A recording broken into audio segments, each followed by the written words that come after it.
We're overlooking the White House right now, where President Biden is likely putting the last-minute touches on his State of the Union address.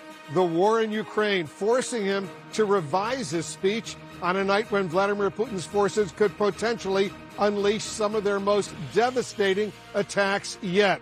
Let's go right to the Ukrainian capital of Kyiv right now. Our chief international correspondent, Clarissa Ward, is on the scene for us. Clarissa, so what is happening in Kyiv tonight? Well, Wolf, it has been a pretty intense evening. Earlier on, we heard 3 large explosions coming from the northeast of the city. Before that, several hours earlier, we heard a massive explosion that we now know was the hit on Kyiv's TV tower.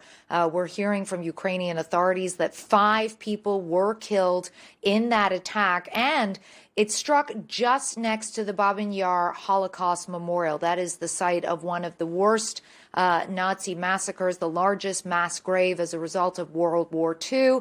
And the irony, of course, when you hear from Ukraine's chief rabbi and others in the Jewish community here, that President Putin has twisted history in order to justify this illegal invasion, claiming that he's taking out neo-Nazis, and yet what he is actually doing is hitting a sort of revered Holocaust memorial site. So people here very much on edge, as you can imagine, Wolf, not just because Russia's defense ministry has warned people living near kind of communications towers or places with large antennas that they should leave their homes.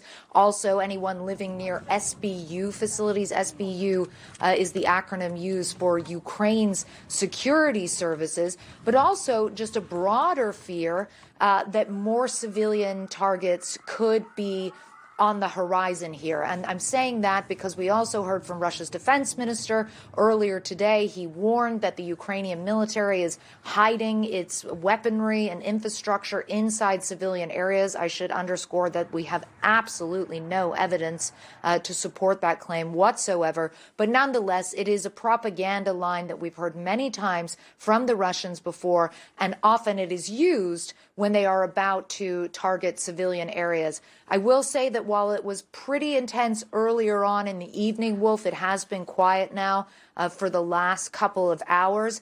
But still, this is a city. You can see behind me, it's pitch black. You can hear a pin drop. The only sounds you hear now are the sounds of artillery and strikes in the distance, the sound of the church bells every hour, and the sounds of air raid sirens. And everybody now watching to see what is going to happen with that 40-mile-long convoy that has been bearing down on the Ukrainian capital. Is the intention to encircle this city, to lay siege to it, to prevent humanitarian aid and food from coming in and out? Or could you potentially be looking at a massive sort of ground forces movement into the center of the city? So far, we just don't know, Wolf, and that's exactly why everybody here really is sharing in that sense of collective dread, just waiting to see what the night and what the coming days will unfold, Wolf.